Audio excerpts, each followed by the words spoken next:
আমি পলকহীন চোখে অগ্নির দিকে তাকিয়ে আছি। কি চায় এ লোক? আমাকে নিজের স্ত্রী মানে না। আমার কোনো কিছুতে ওনার কিছু যায় আসে না। তবে কেন এত জেলাসি?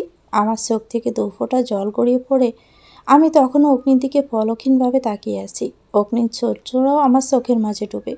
হঠাৎই অগ্নি রাগে বাগে দেওয়ালে জোরে আঘাত করে চলে যায়। আমি ঠায় দেওয়ালের সাথে পিঠ ঠেকিয়ে দাঁড়িয়ে আছি। খুব বেশি যন্ত্রণা করছে বুকটায়। সব ভেঙে চিৎকার করে কান্না আসছে। আমি জানি অগ্নি তার অতীতের পিছু টানার কথা মনে করে বারবার আমার কাছে এসেও সরে যায়। এতে আমি ওনাকে দোষ দিতে পারি না। ভালোবাসা তো আর ক্ষণিকেই ভুলে যায় না। এটা যে এক কঠিন ব্যাধি। নিজের ভাগ্যের উপর খুব বেশি আফসোস হচ্ছে আর সুপ্তির উপর খুব বেশি ঈর্ষা। কেন আমার জীবনে অগ্নি আরও আগে এলো না? কেন সুপ্তির প্রতি অগ্নির ভালোবাসা আমার বাগে হলো না? আমার ঈর্ষা হওয়াটা কি স্বাভাবিক না? আমার স্বামী যাকে ভালোবাসে তার সাথে একই ছাদের নিচে একই বিছানায় থেকে মনে আমার জায়গা নেই। আমিও তো মাটির তৈরি মানুষ, কোনো দেবী নই। শ্বাস আস্তে আস্তে বন্ধ হয়ে আসছে। আমার এখন খুব কান্নার প্রয়োজন, খুব বেশি। না হয় বুকের ভারী ভাবটা কমবে না। পুরো বাড়ি ভরা মানুষ, কারো চোখে পড়লে বিভিন্ন প্রশ্ন করবে। তার চেয়ে বরং আকাশ তার বুকে চাঁদ তারাকে সাক্ষী রেখে খোলা আকাশে নিজের নিজের অশ্রু বিসর্জন দেই। ছাদে দাঁড়াতে অপর পাশ থেকে কোনো মেয়ের কান্না জড়িত ফিসফিস আওয়াজ পাই। পুরো ছাদ অন্ধকারে ঘেরা। দূর থেকে কিছু বোঝা যায় না, কিন্তু সেখানে যে যা দেখলাম তা দেখার জন্য মোটেও প্রস্তুত ছিলাম না। মুহূর্তে আমার পুরো দুনিয়াই উল্টে যায়। অগ্নির বুকে মাথা ঠেকিয়ে জড়িয়ে ধরে আছে আফরিন। কান্না করতে করতে বলছে, অগ্নি ভাইয়া, তুমি হুড়কো ছেড়ে দাও, আমাকে বিয়ে করে নাও। আই প্রমিস আমি তোমাকে খুব ভালোবাসবো, তোমার খুব খেয়াল রাখবো, আর আর সব সময় তোমার সাথে এভাবে জড়িয়ে থাকবো। আমাকে বিয়ে করে নাও না প্লিজ, আমাকে বিয়ে করে নাও। বলে আফরিন কান্না করতে লাগে। অগ্নি চোখ মুখ শক্ত করে দাঁড়িয়ে আছে। আফরিন অগ্নির কোনো উত্তর না পেয়ে আবারও বলতে শুরু করে, আচ্ছা ঠিক আছে, বিয়ে করতে হবে না, আমাকে শুধু একবার নিজের করে নাও। হুর তোমার বউ হয়ে গড়ে থাকবে, আর আমি বাহিরে কখনো তোমার থেকে কোনো অধিকার চাইব না, শুধু নিজের করে নাও। আর শোনার মতো শক্তি আর সাহস আমার মাঝে নেই। আর একটু কিছু শুনলে হয়তো আমি শ্বাস আটকে মরে যাব। চোখ থেকে গল গল করে অশ্রু ঝরছে। আমি তাড়াতাড়ি করে সরে যাই। আফরিনের প্রত্যেকটা কথা আর বিহেভিয়ার দেখে মনে হচ্ছিল ও সুস্থ মস্তিষ্কের না। তার সাইকো বিহেভিয়ারে স্পষ্ট বলে দিচ্ছিল সে বিগড়ে যাওয়া মস্তিষ্কের একটা সাইকো পেশেন্ট।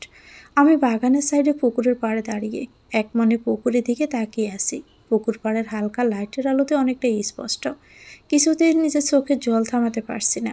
আমি যে পারছি না অগ্নির সাথে অন্য কাউকে সহ্য করতে। আমার ভিতরে যে সব কিছু জ্বলে পড়ে যায়। আমি জানি আফরিন যা করছে তাতে অগ্নির কোনো দোষ নেই, কিন্তু কেন যেন খুব রাগ হচ্ছে। আমার স্বামীর বুকে কেন ওই আফরিন মাথা রাখবে, যেখানে আমি আজ পর্যন্ত মাথা রাখতে পারিনি, আর ওই আফরিন আমার আগেই সে জায়গায় মাথা রেখে ফেললো। আমার রাত যে কান্না সব একসাথে আসছে। এসব মনে করে আমার কান্নার বেগ আরও বেড়ে যায়।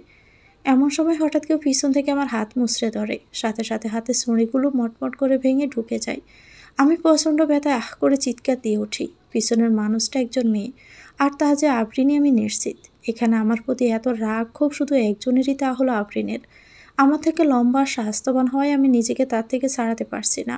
গার পিছনের দিকে ফিরিয়ে আফরিনের দিকে তাকিয়ে বলি, এসব তুমি কি করছো? তোমার কি মাথা ঠিক আছে? আফরিন আমার হাত আরও জোরে পেঁচিয়ে বলে, একদমই ঠিক আছে, আমি নিজের রাস্তা ক্লিয়ার করছি। তুমি আছো বলে অগ্নি আমাকে মেনে নেয় না, তুমি না থাকলে ঠিকই মেনে নিবে। আফরিন প্লিজ, বোঝার চেষ্টা করো, ভালোবাসা জোর করে হয় না। আর আমি থাকি আর নাই থাকি, তুমি অগ্নিকে কখনোই নিজের করে পাবে না। প্লিজ এসব পাগলামি করো না। আফরিনের চোখে মুখে কেমন যেন অস্থিরতা, পাগলামো। চোখে কাজল লেপটানো, মুখে কেমন জানে হিংস্রতার ছায়া। আশেপাশে তাকিয়ে বাজেভাবে হাসি দিয়ে বলল, তোমাকে বলতে হবে না আমি কি করব না করব। আমি আমার ভালো বুঝি, আমি জানি কি করে আমার পথের কাঁটা সরাতে হয়। তুমি বিকেলে বলেছিলে না তুমি পানিকে খুব ভয় পাও, সাঁতার জানো না, তোমার মৃত্যু এই পানিতেই হবে। অগ্নি যদি আমার না হয় আমি তাকে তোমারও থাকতে দিব না। আমি কিছু বুঝে ওঠার আগে আফরিন আমাকে জোরে পানিতে ধাক্কা মারে। আমি পানির গভীরে পড়ি। আমি ওঠার সর্বস্ব চেষ্টা করছি, কিন্তু পারছি না। বারবার যেন তলিয়ে যাচ্ছি। বাঁচার জন্য চিৎকার করছি, কিন্তু কেউ নেই আশেপাশে। আফরিন ধাক্কা দিয়ে পালিয়েছে। আমি বেশ পানি খেয়ে ফেলেছি। আস্তে আস্তে চোখ জোড়া বন্ধ হয়ে আসে, গভীর পানিতে তলিয়ে যেতে লাগি। শ্বাস বন্ধ হয়ে আসছে আমার। এটাই হয়তো আমার শেষ সময়, আর কোনোদিন অগ্নির সাথে দেখা হবে না।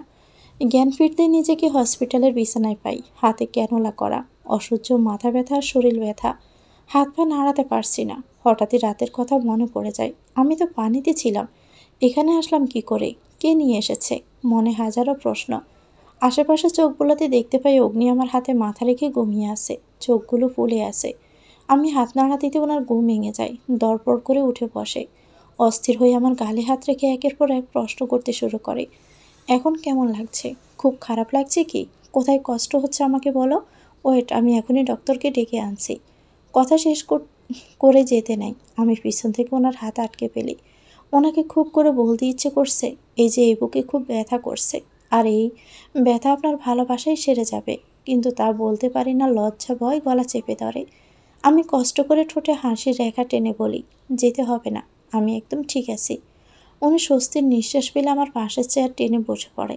আমার হাত নিজের হাতের মাঝে নিয়ে মাথা নত করে তা খুঁটিয়ে খুঁটিয়ে দেখছে। আমি তার দিকে গভীরভাবে তাকিয়ে। উনি কিছু না বললেও ওনার নীরবতা অনেক কিছু বলছে। অগ্নির চোখ মুখ কালো মেঘে ভার হয়ে আসে, মনে হচ্ছে এই তো মাত্র চোখ জোড়া থেকে বৃষ্টি ঝরবে। টুপ করে এক ফোঁটা জল আমার হাতের উপর পড়ে। আমি কিছু বলবো তার আগে উনি স্যার ছেড়ে উঠে চলে যায়। এই চোখের জল কেন ছিল? হারানোর ভয়ের, নাকি ভালোবাসার অনুভূতির? আমার ভাবনায় ছেদ পড়ে সবার আগমনে। এক এক করে বাহি থেকে সবাই রুমে ঢুকছে। নানুজান সহ সবাই এসেছে। হিয়া আপু এসে আমাকে জড়িয়ে ধরে কান্না শুরু করে দেয়। এ সময় এমন কান্নাকাটি আপুর জন্য ভালো না, তাই অনেক কষ্টে আপুকে সান্ত্বনা করি। সবার সাথে আফরিনও এসেছে, এক কোণে দাঁড়িয়ে আছে। কিছু সময় পর অগ্নি কেবিনে আসে, চোখ ভয়ঙ্কর লাল হয়ে আসে। নানুজান আমার পাশে বসে আমার হাতের উপর হাত রেখে বললেন, এখন কেমন লাগছে হুড়বুড়ি? জি নানুজান, ভালো। এমন কি করে হলো? পানিতে কি করে পড়ে গেলি? আর এত রাতে কেন পুকুর পাড়ে গিয়েছিলি? আসলে নানুজান, মানে আমি আর কিছু বলতে পারছি না। কি বলবো? আফরিন আমাকে মারার চেষ্টা করছে। সবাই কি মানবে আমার কথা? যদি বাড়িতে বড় কোনো ঝামেলা হয় তাহলে? আমি তো চাই না পরিবারে কোনো রকম পাটল ধরুক, আর অন্তত আমার জন্য তো কখনোই না।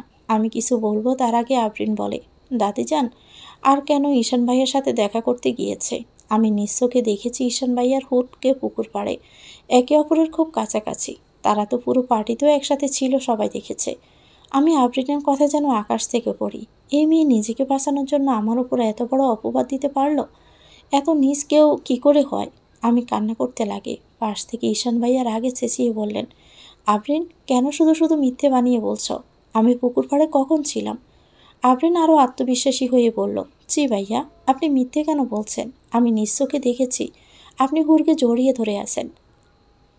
আমি কান্না করতে করতে বলি, এসব কিছু মিথ্যে কথা। বিশ্বাস করুন, আমার সাথে ঈশান ভাইয়া ছিল না। আমার কথাটা একবার শুনুন। ছোট মামি আমাকে ধমক দিয়ে চুপ করতে বলে।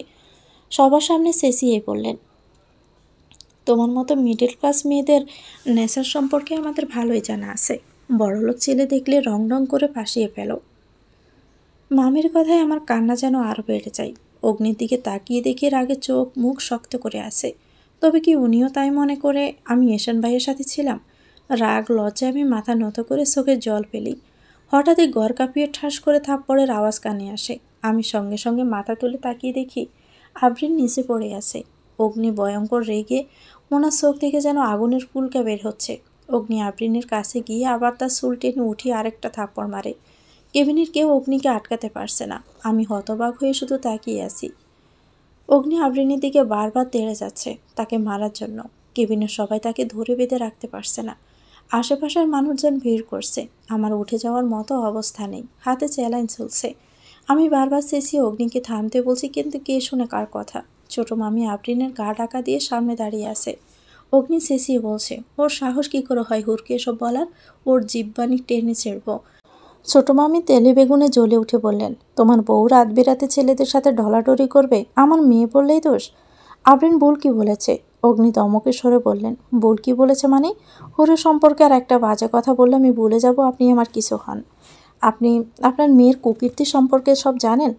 আপনার মেয়ে রাস্তার পতিতা থেকে নিচে নেমে গেছে। আপনার মেয়ে কাল রাতে হুরকে পানিতে ধাক্কা দিয়েছে। আমি ছাদ থেকে নিজের চোখে সবটা দেখেছি। আমি যখন দেখি ততক্ষণে অনেক দেরি হয়ে গেছে। আমি উপর থেকে চিৎকার করে আফরিনকে থামতে বলছি, কিন্তু আপনার সাইকো মেয়ের কানে পৌঁছায়নি। অগ্নির কথা শুনে আমি স্তব্ধ হয়ে যাই। তার মানে উনি কাল রাত ছাদ থেকে সবটা দেখেছে? অগ্নি আফরিনের দিকে রক্তচক্ষুতে তাকিয়ে আঙুল নাড়িয়ে বললেন, তোর সাহস কী করে হয় আমার বউয়ের গায়ের উপর হাত দেওয়ার? আবার এত বড় মিথ্যে অপবাদ দিচ্ছিস? আমার বউ কি তোর মতো রাস্তার পতিতা? তুই কি ভেবেছিস হুরকে মেরে ফেললে আমি তোকে মেনে নিব? তুই তা ভাবলি কি করে? দুনিয়ার শেষ মেয়ে হলেও তো আমি তোকে মেনে নিব না, ক্যারেক্টারলেস মেয়ে একটা। আবরেন ন্যাকা কান্না করতে করতে বললেন, আমার মাঝে কিসের কমতি আছে? আমি কি সুন্দর, শিক্ষিত, স্মার্ট না? আমার বাবার অনেক টাকা আছে। এই মেয়ের রূপ ছাড়ার কী বা আছে? অগ্নি আবরিনের কথায় আরও বেশি রেগে যায়। তুই নিজের তুলনা কি করে হুরের সাথে করিস? তোর এখনো এত সাহস হয় কি করে এসব কিছু বলার? হুরের পায়ের নখের যোগ্যতাও তোর নেই। সারা জীবন সকাল বিকেল হুরের পা ধোয়া পানি খেলেও তোর মতো হতে পারবি না। আমি কাল রাত থেকে নিজের রাগ জিদকে চেপে ধরে চুপ ছিলাম, শুধু হুরের জ্ঞান ফেরার অপেক্ষায়। আমার এই মুহূর্তে ইচ্ছে করছে তোকে কুচি কুচি করে কেটে কুকুরকে খাওয়াতে। অগ্নির মুখে বারবার বউ ডাক শুনে মনে অন্য এক অনুভূতি শিহরণ করছিল। প্রত্যেকটা ডাক বুকে গিয়ে লাগছে। আমি ভেবেছিলাম হয়তো অগ্নি আমাকে ভুল বুঝবে। আমার জন্য যে অগ্নি এমন স্টেপ নিবে সত্যি আমি ভাবতে পারিনি। ছোট মামা অগ্নির কাছে এসে তার সামনে হাত জোর করে দুঃখী গলায় বললেন, আবরিন যা করেছে তার জন্য আমি সত্যি লজ্জিত। বাবা, এবারের মতো আবরিনকে ক্ষমা করে দাও। তুমি তো জানোই ও ছোট থেকে কত জেদি। এবারের মতো ওকে ক্ষমা করে দাও।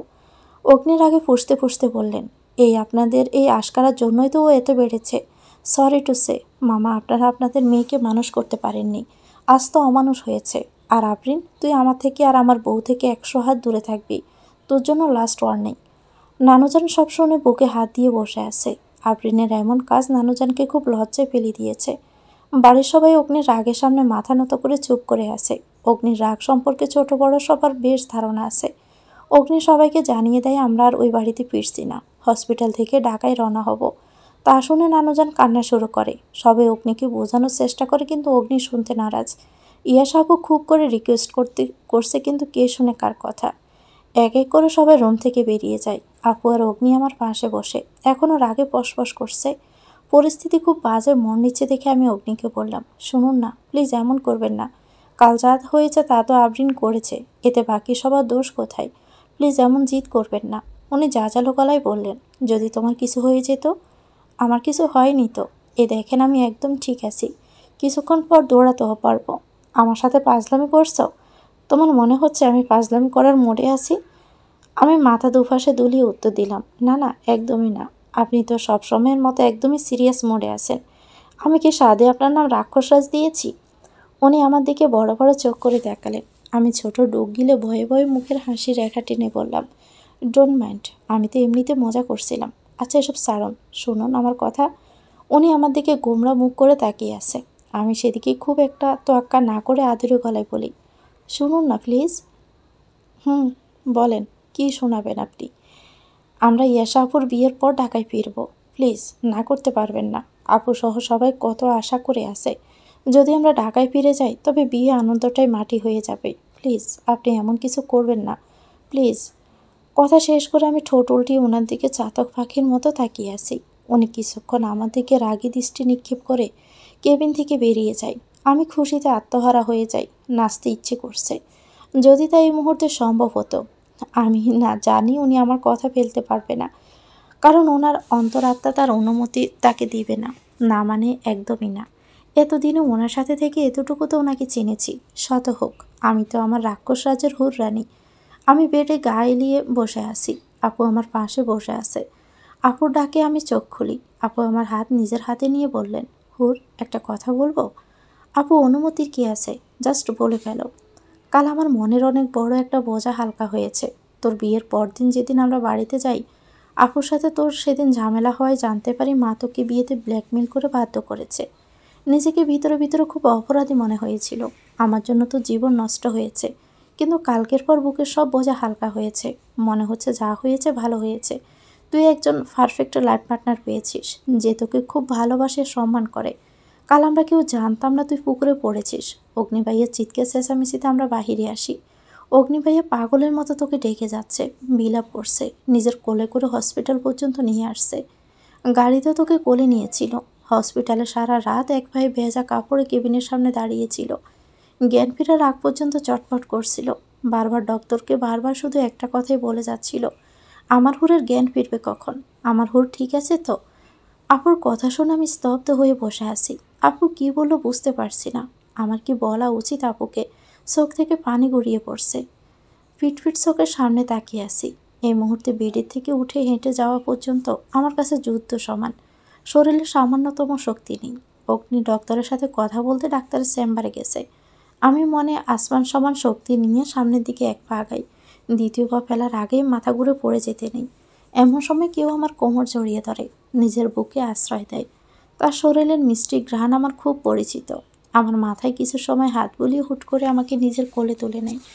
আমিও গুটিসুটি মেরে ওনার বুকের মাঝে মিশে যাই। হালকা মাথা তুলে ওনার দিকে আদো আদো চোখে তাকাই।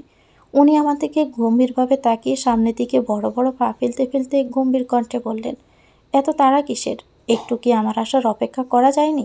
আমি তো বলেছিলাম এখানে অপেক্ষা করতে। আমি আদো আদো গলায় উত্তর দেই, ভাবলাম আমি নিজে চেষ্টা করি, আর কতবার আপনাকে বিরক্ত করব। উনি আমার দিকে সরু চোখে তাকিয়ে বললেন, আমি কি একবারও বলেছি আমি বিরক্ত? আমি কাঁচুমাচু মুখ করে বলি, তা মুখে বলতে হয় নাকি? বুঝে নিতে হয়। তাছাড়া আমি আবার সবার মন কথা বুঝতে পারি। এত ভাবতে তো আপনাকে বলিনি। এখন যদি একটা দুর্ঘটনা ঘটে যেত, তো কি আর হতো? বড়জন মরে যেতাম। এর থেকে বেশি কি আর কিছু হতো? ওনার কাছে আমার কথাটা যেন খুব তিক্ত লেগেছে। আমার দিকে রাগে চোখে তাকিয়ে আছে। আমি আর কথা বাড়াই না। অগ্নি থেকে রাক্ষসরাজ হতে সময় লাগবে না। বেশি রাগিয়ে দিলে এখন আষাঢ় মেরে ভেং বানিয়ে ফেলবে, যা আমি কিছুতেই হতে চাই না। বেড থেকে গাড়ি পর্যন্ত আনা অব্দি পুরোটা সময় আমাকে কোলে নিয়ে বুকের সাথে মিশিয়ে রেখেছিল। এমনকি লিফটেও আশেপাশের মানুষজন সবাই হা করেছিল, কানাকানি করছিল। আমি তো লজ্জায় শেষ, কিন্তু উনি এমন স্বাভাবিক যেন কিছুই হয়নি। আপু বেশ কয়েকবার বলেছিল আপুর সাথে পিছনে বসতে, কিন্তু উনি শুনতে নারাজ। গাড়ির ড্রাইভিংয়ের সময় বেশ কয়েকবার আমার দিকে আর চোখে তাকায়। আমিও তাকাই। একসময় আস্তে আস্তে চোখ বন্ধ হয়ে আসে, ঘুমের দেশে তলিয়ে যায়। বাড়িতে আসতে জানতে পারি আবরিনকে তার নানুর বাড়িতে পাঠিয়ে দিয়েছে। আমরা যতদিন এখানে আসি আবরিন সেখানেই থাকবে, সাথে ছোটো মামিও গিয়েছে। ওনারা ওই জায়গা থেকে ইয়াশা আপুর বিয়ের সব ফাংশানে অ্যাটেন্ড করবে। বাড়িতে আসতে সবাই আমাকে নিয়ে ব্যস্ত হয়ে পড়ে। এক এক করে সবাই দেখা করে যায়। আমরা হালচাল জিজ্ঞেস করে, বারবার কান্না করে দিচ্ছিলেন। বিকেল পর্যন্ত সবাই আমার কাছেই ছিল। বেলা ডোবার আগে যার যার রুমে চলে যায়। হিয়া আপু নিজের রুমে রেস্ট নিতে গেছে। কাল থেকে আপুর উপর তো কম দখল যায়নি। আমি মুখ বাঁকিয়ে বসে আছি। খুব বোরিং লাগছে। অগ্নিও রুমে নেই, থাকলে ওনার সাথে একটু ঝগড়া করা যেত। আজ বাড়িতে আসুক এই লোক, কথা বলবো না, একটুও কথা বলবো না। কি ভাবে নিজেকে? আমি তার জন্য মরে যাচ্ছি? একদমই না। আমি এখনও বেডে বসে আছি। হঠাৎই দরজা খোলার শব্দ কানে আসে। সামনে তাকিয়ে দেখি অগ্নি এসেছে। আমি অভিমান করে অন্যদিকে মুখ ঘুরিয়ে রাখি। উনি আমার সামনে এসে বসে আবার অন্যদিকে মুখ ঘুরিয়ে ফেলি। উনি কিছুক্ষণ আমার দিকে গম্ভীরভাবে তাকিয়ে বললেন, মুড অফ? আমি কোনো উত্তর দিলাম না। উনি আবার বলেন, আমার উপর রেগে আছো? কিছু বললাম না এবারও, শুধু একবার আগুন দৃষ্টি নিক্ষেপ করে চোখ জোড়া বন্ধ করে নেই। আসমাকে উনি আমার গাল চেপে ওনার মুখের সামনে টেনে আনে। আমার চোখে চোখ রেখে নেশাপ্রবণভাবে তাকিয়ে বলে, এই সুন্দরী, খুব কি রেগে আছো? আমি ওনার চোখে আর মাতাল করা কণ্ঠে যেন ডুবে যাচ্ছি। খুব করে বলতে ইচ্ছে করছে, না অগ্নি, আমি কি আপনার সাথে রেগে থাকতে পারি বলুন? আপনার দুগাল ধরে শুধু টিপে দিতে ইচ্ছে করে। আপনার এই আদরের কথাগুলোকে খেয়ে ফেলতে ইচ্ছে করে। ইস, এই কথাগুলো খেতে না জানি কতটা মিষ্টি হবে। কিন্তু আমি তো কিছু বললাম না। নিজের মনকে শিকলবন্দি করে রেখেছি।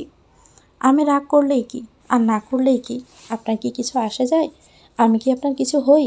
উনি আবার আমার মুখ নিজের দুহাতের মুঠোয় নিয়ে বললেন, আমার অনেক কিছুই আসে যায়। আমার সুন্দরী আমার সাথে রেগে থাকলে আমার কষ্ট হয়, তো খুব কষ্ট হয়। এই যে বুকের এই জায়গাটা খুব পড়ায়। আমি ওনার দিকে সন্দেহের চোখে তাকাই। উনি কি ড্রিঙ্কস করেছে? মনে তো হচ্ছে তাই। কিছুক্ষণ তাকিয়ে ওনার কাছে গিয়ে নাক উঁচু করে ঘ্রাণ শুনি। যা সন্দেহ করছি তাই। উনি ড্রিঙ্কস করেছে। আমি কি করে ভুলে যাই বেটা যে কাবির সিং ম্যাক্স প্রো। আমার বোঝা উচিত ছিল যে শখের কোনো দিন আমার সাথে এত সুন্দর কথা বলবে না। নিশ্চয় ড্রিঙ্কস করে আমার কাছে আসবে। আমি বুঝি নাই লোকের এত কিসের জ্বালা। আমি ওনার কাছ থেকে সরে যাই। উনি আমাকে হুট করে কোলে তুলে নেয়। আমি ওনা থেকে ছাড়া পাওয়ার চেষ্টা করি, কিন্তু বিশেষ কোনো কাজ হয় না। উনি আমাকে জোর করে নিজের কোলে বসিয়ে রেখেছে। আমি নড়তেও পারছি না। উনি আমার কোমরে হাত পেঁচিয়ে খুব শক্ত করে ধরে আছে। আমি ওনাদিকে রাগে চোখে তাকাচ্ছি, কিন্তু উনি আমার রাগকে কোনো তোয়াক্কা করছে না। আমার কাঁধে নিচে থুতনি ঠেকিয়ে আছে। ওনার খোসা খোসা দাড়ি আমার কাঁধে ঘষা লাগছে। আমি ওনার থেকে ছাড়া পাওয়ার জন্য চটপট করছি। উনি ধমকের স্বরে বললেন, আমি কি তোমাকে কামড়াচ্ছি? এভাবে চটপট করছো কেন? আপনি ড্রিঙ্কস করে এসেছেন। আমি এক মুহূর্ত আপনার সাথে থাকতে চাই না। ছাড়ুন আমাকে। আমি নিজের হাত পা আবারও ছুটাছুটি করতে উনি জোরে একটা ধমক দেয়। আমি তো ভয়ে চুপচাপ বিড়ালের মতো বসে থাকি। দুজনের মাঝে বেশ কিছুক্ষণ নীরবতা। উনি আমার গালের সাথে নিজের গাল লাগিয়ে আদর গলায় বললেন, আচ্ছা সরি। আমি চুপ করে আসি। উনি আবারও আগের মতো একইভাবে বললেন, সরি তো, এবার তো একটু হাসো। আমি এবারও চুপ। উনি ওনার জ্যাকেটের পকেট থেকে ফেরোর একটা চকলেটের বক্স বের করে আমার সামনে রাখে। আমি নিতে নেই, উনি সরিয়ে নিয়ে বললেন, এত সহজে তো দিচ্ছি না, আগে হাসো তারপর দিব। আমি ঠোঁট বাঁকিয়ে একটা প্লাস্টিক হাসি দেই। উনি মুচকি হেসে আমার হাতে বক্সটা দেয়। আমি তাড়াতাড়ি করে বক্সগুলো একটা চকলেট নিয়ে মুখে পুরে দেই। যত যাই হোক চকলেটের জন্য সবই বলতে রাজি। চকলেট আমার সব রকম মন খারাপের মেডিসিন। আমি চোখ বন্ধ করে আবেশে খাচ্ছি। হঠাৎই চোখ খুলে দেখি উনি আমার দিকে গাঢ় চোখে তাকিয়ে। আমি কিছু জিজ্ঞেস করার আগে উনি বলতে লাগেন, সরি, আমার জন্য তোমাকে কাল এত কিছু সহ্য করতে হয়েছে। কি আর করার, এখন বর এত হ্যান্ডসাম হলে জীবনের রিস্ক তো একটু একটু থাকেই। আচ্ছা তাই বুঝি? ভালোবাসা কি চেহারা বা সৌন্দর্য দেখে হয়? আমি চকলেট খেতে উত্তর দিই, হয়তো, কিন্তু তার সবার জন্য না। কিছু কিছু মানুষ সৌন্দর্যকে ভালোবাসে। উনি উদাসীনভাবে অন্যদিকে তাকিয়ে বললেন, কই, আমার তো এমন মনে হলো না। আমি তো সুপ্তিকে না দেখে কিছু না জেনেই ভালোবেসেছি। ওর গান, ওর সুর, ঘন্টার পর ঘন্টা ওর সাথে ফোনে কথা বলাটাকে ভালোবেসেছি। ওর আওয়াজকে ভালোবেসেছি। ওনার কথায় মুখের চকলেটটাও তিতে লাগছে। খুব কি দরকার ছিল এই মুহূর্তের সুপ্তির নাম নেওয়া? আমাকে কোলে বসিয়ে সুপ্তির নাম জপছে। আমি জোর করে ওনার কোল থেকে উঠে রুমে চলে আসি। রুমে বসে শখানেক ওনাকে গালি দেই। বদলোক থাকার, আমাকে কোলে নিয়ে সুপ্তির নাম জপছে। কিন্তু ওনার একটা কথা কিছুতেই মাথায় ঢুকছে না। সুপ্তি আবার কবে থেকে গান শুরু করলো? স্কুল লাইফ থেকেও নাচের প্রতি ঝোঁক ছিল। সবসময় স্কুল কলেজে আমি গান গাইতাম। ওকে গান গাইতে বললে বলতো ওর গানের গলা খুবই বাজায়। তাহলে অগ্নি এসব কী বলল? 2 দিন কেটে যায়। আজ অনেকটাই সুস্থ। সেই দিনের পর থেকে অগ্নির সাথে কথা বলা কমিয়ে দিয়েছি। অগ্নি নিজ থেকে বেশ খোঁজাখুঁজি করে যেন ওনার সাথে কথা বলি, কিন্তু আমি নিজ থেকে ইচ্ছে করে ওনার সাথে কোনো রকম রিয়েক্ট করি না। আজ সবাই একসাথে শপিংয়ে যাচ্ছি। ইয়াশা আপুর হবু বর অনয় ভাইও আসছে। শপিংয়ের বাহানায় মিট করাও হয়ে যাবে। সকালে ব্রেকফাস্ট করে সবাই শপিংয়ের উদ্দেশ্যে রওনা হই। গাড়িতে ইচ্ছে করে ইয়াশা আপুর সাথেই বসি, যেন অগ্নির পাশে না বসতে হয়। 30 মিনিটের মাঝে শপিং মলে এসে পৌঁছে যায় সবাই। অয়ন ভাইয়া আমাদের পৌঁছানোর আগে এসেছে। ইয়াশা আপু ভাইয়াকে দেখে তো লজ্জায় লজ্জাবতী হয়ে যাচ্ছে। ভাইয়ের সাথে আমাদের সবার পরিচয় হয়। ভাইয়া স্টাডি শেষ করে নিজেদের ফ্যামিলি বিজনেস দেখাশোনা করছে। অনয় ভাইয়া খুবই ফ্রি মাইন্ডের। ইয়াশা আপুর সাথে খুব বেশি মানিয়েছে। ইয়াশা আপু তো লজ্জায় বারবার আমাদের পিছনে লুকাচ্ছে। বিয়ের আগের অনুভূতিগুলো হয়তো এমনই হয়, তাই না? নিজের হবু স্বামীকে দেখে লজ্জায় লাল হওয়া, বিয়ে নিয়ে হাজারো জল্পনা কল্পনা সাজানো, হাজারো স্বপ্ন করা, কিন্তু সবার ভাগ্যে কি আর তা জোটে? এই যে আমার ভাগ্যতে তো নেই কোনো জল্পনা কল্পনা, কোনো স্বপ্ন ছাড়াই বিয়ের পিঁড়িতে বসেছিলাম। মনে ছিল আতঙ্ক আর ভয়। বিয়ের পর না পেয়েছি স্বামীর সোহাগ, না কপালে আছে স্বামীর ভালোবাসা। এসব ভেবে বড় এক সাফা নিঃশ্বাস ছাড়ি। সবাই যে যার মতো শপিংয়ে ব্যস্ত। আমার তেমন কিছু কেনাকাটা নেই। আশেপাশে ঘুরে ঘুরে দেখছিলাম। জুয়েলারি শপের সামনে দিয়ে যাওয়ার সময় হঠাৎই একটা ছোট photo frame type hard printed চোখে আটকায়। অসম্ভব সুন্দর লাভ শেপের পেন্ডেন্টের চারদিকে ছোট ছোট হোয়াইট স্টোন সেট করা। আমি চোখ ফিরিয়ে অন্যদিকে তাকাই। এটা আমার জন্য নয়, এসব তো মেমোরি পেন্ডেন্ট। এই পেন্ডেন্টে নিজেদের প্রিয়জনের ছবি রাখে, কিন্তু আমার প্রিয়জনের প্রতি তো কোনো অধিকারই নেই। সেখানে ছবি আর স্মৃতি তো অনেক দূর। গাড়ি চলছে পতেঙ্গা সি বিচের উদ্দেশ্যে। দুপুরের শেষ ভাগ। সূর্যমামা পশ্চিমা আকাশে আস্তে আস্তে ঢলে পড়ছে। দ্রুত বেগে গাড়ি চালায়, আশেপাশে সব কিছু চোখের পলকে হারিয়ে যাচ্ছে। গাড়ি থেকে নামতে স্নিগ্ধ শীতল হাওয়া ছুঁয়ে যায়। সমুদ্রের ঢেউয়ের শোষো আওয়াজ আর বিশাল জলরাশির মিলন দেখে চোখ জড়িয়ে যায়। জলাস্থলের এক অপরূপ সমাবেশ। এই শুরু তো দেখা যাচ্ছে, কিন্তু শেষ, এর গভীরতা আমাকে খুব গভীরভাবে আকর্ষণ করছিল। আস্তে আস্তে সামনের দিকে নিজের পা বাড়াই। চারদিকে শত শত লোকের আগমন, যে যার মতো ব্যস্ত। ব্রিজের পাশে বিভিন্ন রঙের বসার সিট বসানো, নীল, আকাশি, সবুজ, আরও অনেক রঙের। স্থানীয় লোকেরা ঘোড়া নিয়ে করছে। অনেক পর্যটক ঘোড়ার পিঠে করে ঘুরে বেড়াচ্ছেন। ব্রিজের উপরের দিক থেকে নিচের দিকে তাকাতেই দেখতে পাই বড় বড় ঢেউগুলো কংক্রিটের ব্লকগুলোতে আশ্রয় পড়ছে। তাই সেদিকে এগিয়ে যাই। হঠাৎই অগ্নি কোথা থেকে এসে যেন আমার হাত নিজের হাতের মুঠোয় চেপে ধরে। আমি গাড় উঁচু করে ওনার দিকে জিজ্ঞাসু দৃষ্টিতে তাকাই, কিন্তু তার কোনো পাত্তেই নেই। অ্যাটিটিউড নিয়ে সামনের দিকে হাঁটা শুরু করছে। আমার দৃষ্টি অগ্নির দিকে, গভীরভাবে ওনার দিকে তাকিয়ে আছি। ইস, এত সুন্দর কেন এই লোকটা? পাগল করা সুন্দর। এই লোককে বুঝে ওনার প্রত্যেকটা চাহনি, প্রত্যেকটা কথা আমার বুকে গিয়ে তীরের মতো আঘাত করে। উনি আমাকে নিয়ে সমুদ্রে পা ভেজানোর জন্য নিচের দিকে আসে। আমি তখনও ওনার দিকে তাকিয়ে আছি। আশেপাশের লোকজন কি বলবে না বলবে আমার তাতে যেন কোনো কিছুই যায় আসে না। মাথায় কোনো কিছু কাজও করছে না। পুরো মাথা অগ্নি আর অগ্নিতেই হ্যাং হয়ে আছে। এই মুহূর্তে আমি অগ্নিকে গভীরভাবে দেখতে ব্যস্ত। পরনে ব্ল্যাক শার্ট, হাতাটা ফোল্ড করা, ওনাকে বেশ মানিয়েছে। ফর্সা গায়ে একদম ফুটে আছে, চুলগুলো পিছনের দিকে ব্রাশ করা, চোখের নিচে তিলটা অসম্ভব সুন্দর লাগছে। ওনার সমুদ্রের মতো গভীর চোখ জোড়ার সামনে সমুদ্রের মাঝে ডুবে, আর ওনার অ্যাটিটিউড তার নাইবা বলি। আমি শুধু ওনার মাঝে ডুবে আছি। এমন মানুষের সাথে কি আদৌ রেগে থাকা যায়? ওনার স্পর্শের সাথে সাথেই রাগ যেন গায়েব হয়ে গিয়েছিল। উনি গম্ভীর আওয়াজে বললেন, আমাকে না হয় বাড়িতে ফিরে মন ভরে দেখো, আপাতত যা দেখতে এসেছ তাই দেখো।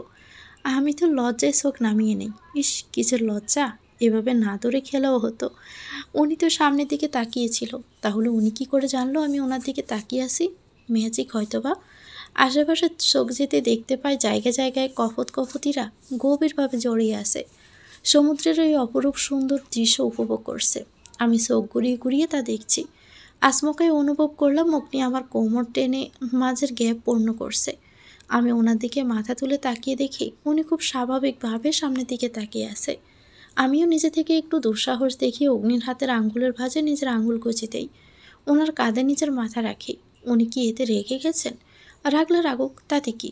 এই মুহূর্তে আমি নিজের মনকে কোনো প্রকার বাধা দিতে চাই না। এই মুহূর্তে আমি নিজের মতো করে ওনার সাথে সময় কাটাতে চাই। এই সময়টাই অগ্নি আমার, শুধুই আমার। ওনার উপর, এই সময়টার উপর শুধুই আমার অধিকার। বিকেলের শেষ প্রহর, পশ্চিম আকাশে সূর্য ঢলে পড়েছে। সমুদ্রের জলরাশি তখন আগুন রাঙা হলদেটে রং ধারণ করেছে। মনে হচ্ছে পৃথিবীকে আধার করে সূর্য সমুদ্রের মাঝে সমাধি দিচ্ছে। সমুদ্রের ঢেউ আমাদের পা ছুঁয়ে দিচ্ছে। নিজের ভালোবাসার মানুষের কাঁধে মাথা রেখে এই অপরূপ দৃশ্যকে চোখের পাতায় বন্ধ করি। আজ ইয়াশা আপুর হলুদ। পুরো বাড়ি খুব সুন্দর করে সাজানো হয়েছে, একদম নতুন বউয়ের মতো। বাহারি রঙের আলো আর ফুলে খুব সুন্দরভাবেই সাজানো। আজকের ফাংশনে সবার ড্রেস কোড কাঁচা হলুদ আর সাদা। সেই সুবাদে হলুদ আর সাদা কম্বিনেশনে লেহেঙ্গা পরেছি। চুলগুলো মিডল কার্লি করে ছেড়ে দিয়েছি। আর্টিফিশিয়াল ফ্লাওয়ারের টিকলি আর কানে দুল পরেছি। হাতে হলুদ সাদা মিক্স কাচের মধ্যে স্টোন বসানো ছড়ি। সিম্পল মেকআপ লুক করেছি। অবশেষে নিজেকে একবার আয়নায় দেখে নিই। না, খারাপ লাগছে না, বেশ ভালোই লাগছে। অগ্নির পছন্দ হবে তো? এমন সময় হিয়া আপুর ডাক। চলে যায় বাগানের দিকে, সেখানে সব আয়োজন। কিন্তু অগ্নি কোথায়? আমি অগ্নিকে খুঁজে যাচ্ছি। যার জন্য এত সাজগোজ করার, সে কোথায়? তার কোনো দেখাই নেই। পিছন থেকে খুব চেনা স্বর ভেসে আসে। তাকিয়ে দেখি উৎসবাইয়া একগাল হাসি নিয়ে দাঁড়িয়ে আছে। আমি ওনার দিকে এখানে খুব অবাক হই। উনি এখানে কি করে? উৎসবাইয়া আমার কাছে এসে বললেন, আরে হুর, তুমি এখানে কি করে? আগে এটা বলুন, আপনি এখানে কি করে? উনি মুচকি হেসে বললেন, আমি তো বরপক্ষ থেকে এসেছি। অনয় আর আমি সেম বেস, একসাথে ঢাকা ইউনিভার্সিটিতে স্টাডি করেছি। ও আচ্ছা, আমি তো কনে পক্ষ, অগ্নির কাজে নিয়ে আসা আপু। তো বলো, কেমন আছো? এই তো ভাইয়া ভালো, আপনি কেমন আছেন? এই তো যেমন তুমি দেখছো। By the way, you looking gorgeous. ইউলোতে হলদে পরি লাগছে। আমি লাজুক হেসে উত্তর দিই, ধন্যবাদ ভাইয়া। উৎস ভাইয়ার সাথে কথা বলছিলাম, এমন সময় চোখ যায় স্টেজের দিকে। অগ্নি আমার দিকে নিজের অগ্নিদৃষ্টি নিক্ষেপ করছে। মনে হচ্ছে এই দৃষ্টিতে আমাকে জ্বালিয়ে পুড়িয়ে ভস্ম করে দিবে। ইয়া আল্লাহ, এবারের মতো বাঁচিয়ে দিও। আমি এত তাড়াতাড়ি এই দুনিয়া ত্যাগ করতে চাই না। ওনাকে রাক্ষস রাজ থেকে চকলেট বয় অগ্নিতে করে দাও, প্লিজ প্লিজ। স্টেজের দিকে যাচ্ছিলাম, হঠাৎই আমার হাতে টান পড়ে।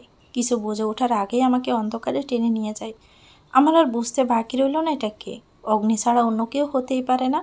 আমাকে অন্ধকারে স্টেজের পিছনে নিয়ে যায়, পাশের গেস্ট হাউসের দেওয়ালের সাথে আটকায়। আমি নড়চড় করতে পারছি না। ওনার শক্তির সাথে পেরে ওঠা অসম্ভব। আমি রেগে বলি, কি করছেন কি আপনি?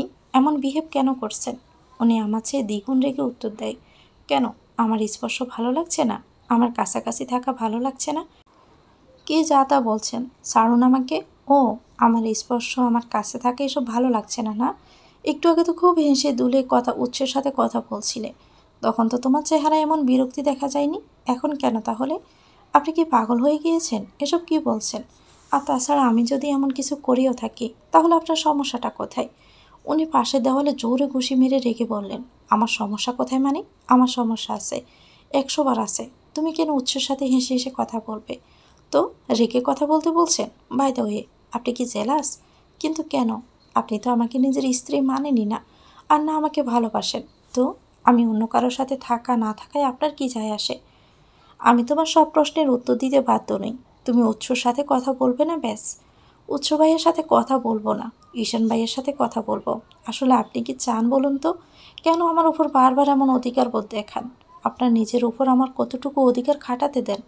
আপনি যখন কথা কথায় সত্যি করেন তখন তো কেমন লাগে তাকে একটাবারও বোঝার চেষ্টা করছেন? আমার কতটা জলে তাকে একটাবারও বোঝেন? নিজের উপর যদি আমার অধিকার নাই দিতে পারেন তাহলে আমার উপরে অধিকার খাটানোর অধিকার আপনার নেই। আমি নিজের কথা শেষ করে অন্যদিকে মুখ করে বড় বড় শ্বাস নেই। চোখের অশ্রুকণার ভিড় জমেছে। রাগ, দুঃখ, কষ্ট সব একত্রে মিশ্রিত হয়ে কান্না আসছে। উনি আমার কাছে আসে শুধু আমাকে কষ্ট দিতে। ওনার সাথে আমার হৃদয়ের থেকে বেশি কষ্টের সম্পর্ক। আমি যতবার ওনার দিকে ভালোবাসার আশায় পা বাড়াই, উনি ফলস্বরূপ আমাকে আঘাত করে কষ্ট দেয়। উনি অনেক আগেই হাতের বাঁধন হালকা করে দিয়েছে। আমি ওনার বুকে হাত দিয়ে ধাক্কা দিয়ে ওনাকে সামনে থেকে সরিয়ে দিই। সেখান থেকে বড় বড় পা ফেলে বেরিয়ে আসি। ওনার সাথে থাকলে আমি এই মুহূর্তে দম বন্ধ হয়ে যেন মারা যাব। ইয়াশা আপুকে হলুদ ছোঁয়াই, সবাই গ্রুপ ডান্স করছে, কেউ কেউ আবার কাপল ডান্স করছে। আবরিন এসেছিল, কিন্তু সবার তেমন একটা পাত্তা না পেয়ে চলে যায়। আবরিনের উপর এখনও সবাই রেগে আছে। নানু জানতো আবরিনের চেহারা দেখতেও নারাজ। অনয় ভাইয়া বাড়ির লোকেরা যাওয়ার পর অনয় ভাইয়া আসে। সবাই একসাথে ডিজে গানে ডান্স করে। ইয়াশা আমাকে টেনে নিয়ে মাঝে নিয়ে যায়। আমি কিছুতেই বের হতে পারছি না। আসমকে অগ্নি কোথা থেকে যেন আমার সামনে এসে দাঁড়ায়, দুহাত দিয়ে আমাকে নিজের বেড়া জালে আটকায়, যেন কেউ আমার কাছে ঘেঁষতে না পারে। আমি ওনার দিকে রাগী দৃষ্টিতে তাকাই, কিন্তু উনি সেদিকে কোনো তোয়াক্কা করে না। উনি আমার দিকে গাঢ় দৃষ্টিতে তাকিয়ে। আমি ওনার চোখে চোখ রেখে ওনার দিকে তীক্ষ্ণ দৃষ্টিতে তাকিয়ে আছি। দুজনের চোখে চোখে যুদ্ধ হচ্ছে। উনিও আমাকে আলতো করে জড়িয়ে ধরে। সরে আসার চেষ্টা করলে উনি হাতের বাঁধন আরও শক্ত করে ধরে। কিছুক্ষণ পূর্বে ফাংশন শেষ হয়েছে। অগ্নির সব মেয়ে কাজিনগুলো কি যেন ফিসফিস করছে। ওনাদের নাকি আলাদা পার্টি আছে। নিশিত, আতিফা, আনায়া, আদিবা, এমনকি ইয়াশা আপুও আছে তাদের দলে। হিয়া আপু অনেক আগে নিজের রুমে চলে গেছে। আমি যেতে চাইলে যেতে দেয় না। ইয়াশা আপুর নির্দেশ যাওয়া যাবে না। সাদের কাছের রুমে সবাই গোল করে বসে। মাঝে 2টা জুসের বোতলের মতো কিছু রাখা, আর কয়েকটা গ্লাস। এক এক করে সবাই গ্লাসে জুস নেয়। ইয়াশা আপু আমার হাতেও ধরিয়ে দেয় এক গ্লাস। আমি ছোট ছোট করে সবার দিকে তাকিয়ে প্রশ্ন করি, এগুলো কি আপু? আনায়া দাঁত বের করে হেসে বলে, বিদেশি অরেঞ্জ জুস ভাবি। তোমরা পেলে কি করে? নিশীথ বলল, ভাইয়ারা এনেছে, তাদের থেকে চুরি করেছি। ও মাই গড, চুরি করেছ? যদি জানতে পারে তাহলে তো রেগে যাবে। ইয়াশা আমার পিঠে চাপড় দিয়ে বলে, আরে মাইয়া চিল মারো, কিছু টের পাবে না। সবাই গ্লাসে নিয়ে গিলে ফেলে। আমিও বয়ে বয়ে গ্লাসটা হাতে নিয়ে জুসটা মুখে দিই। মুখে ছোঁয়াতে কেমন যেন অরেঞ্জ ফ্লেভার মিষ্টি তিক্ত স্বাদ পাই। শরীর কেমন যেন গরম ভাব, গলা দিয়ে নামার সময় জ্বলে পড়ে যাচ্ছে। কিছুক্ষণের মাঝে শরীর কেমন যেন হালকা লাগছিল। সব কিছু ডাবল দেখছিলাম। টেস্ট যেমনই হোক না কেন ভালো লাগছিল। নিজেকে কেমন যেন মুক্ত স্বাধীন লাগছে। আবার আরেক গ্লাস জুস নিয়ে গিলে ফেলি। কিছুক্ষণের মাঝে নেশা হয়ে যায়। আশেপাশে তাকিয়ে দেখি সবাই কেমন যেন পাগলামি করছে। আমার যেন খুবই হাসি পাচ্ছে। সব ফিলিং যেন উপরে বের হয়ে আসছে। হঠাৎই বড় বড় এক খাম্বার সাথে আটকে যাই। মাথা তুলে তাকিয়ে দেখি সামনে 2টো অগ্নি দাঁড়িয়ে আছে। পাশে অনয় ভাইয়া, নিহাত ভাইয়া, অব ভাইয়াকেও 2টো করে দেখা যাচ্ছে। আমি ফিক করে হেসে দিই। গাড় বাঁকিয়ে হাত দিয়ে ইশারা করে দুলতে দুলতে প্রশ্ন করি, আপনারা কি সবাই টুইন? এই যে এখানে একজন, ওইখানে একজন। ওয়াও! আমার কথায় ফিক করে অনয় ভাইয়া হেসে দেয়। আমি সেদিকে কোনো গুরুত্ব না দিয়ে অগ্নির কাছে চলে যাই। ওনার গলায় নিজের হাত পেঁচিয়ে কপাল কুঁচকে ওনার দিকে তাকাই। অগ্নি আমার দিকে নিজের ভয়ঙ্কর দৃষ্টি নিক্ষেপ করছে। Who cares? আমি আদো আদো গলায় জিজ্ঞেস করি, এই যে রাক্ষস রাজ, সবসময় কেন এমন অগ্নিরূপ ধারণ করেন বলেন তো? নাম অগ্নি বলে কি সবসময় অগ্নিরূপ ধারণ করতে হবে বলুন তো? উনি দাঁতে দাঁত চেপে উত্তর দেয়, তুমি কি চুপ করবে? না না, আমি একদমই চুপ করব না। আমি তো এখন গান গাইব, আপনি শুনবেন? পিছন থেকে নিশীথ, আতিফা, আনায়া, আদিবা এসে একত্রে সুর তুলে বলল, বলো ভাবি, বলো, আমরা শুনবো। আমি অগ্নির দিকে তাকিয়ে ঠোঁটে হাসি টেনে জোরে গান ধরি, বন্ধুর 2টা চোখ, আরে বন্ধুর 2টা চোখ, বন্ধুর 2টা চোখ যেন 2 নালা বন্দুক, আরে গুল্লি পইরা আমি এতটুকু গাইতে দেখি ইয়াস আপু, নিশিত, আতিফা, আনায়া, আদিবা সবাই নাচতে শুরু করেছে। অগ্নি রেগে আমার হাত টেনে নিজের সামনে এনে দাঁড় করায়। ভাইয়েরা হাসতে হাসতে যেন পড়ে যাচ্ছে। আমি পিট পিট চোখে অগ্নির দিকে তাকিয়ে আছি। আমার মুখে তো শয়তানি হাসি। অগ্নি আমাদের সবাইকে ইচ্ছে মতো জেড়ে দিয়ে আমার দিকে তাকায়। ধমক দিয়ে বললেন, যা তামাশা করার করেছ, এখন রুমে চলো। না, আমি তো যাব না। হুর, আমি বলছি রুমে চলো। আমি বলেছি তো আমি যাব না। উনি রেগে গর্জন করে বললেন, এই হুর, আচ্ছা আমি যাব, কিন্তু আমার একটা শর্ত আছে। উনি তখন ব্রু কুঁচকিয়ে বললেন, কী শর্ত? আমাকে কোলে করে নিয়ে যেতে হবে। উনি রেগে ছোট্ট একটা শ্বাস ছাড়ে, আমাকে কোলে তুলে নেয়। আমি ওনার বুকে মাথা রেখে আদো আদো চোখে ওনার দিকে তাকাই। উনি আমাকে কোলে করে সামনের দিকে হেঁটে যাচ্ছে।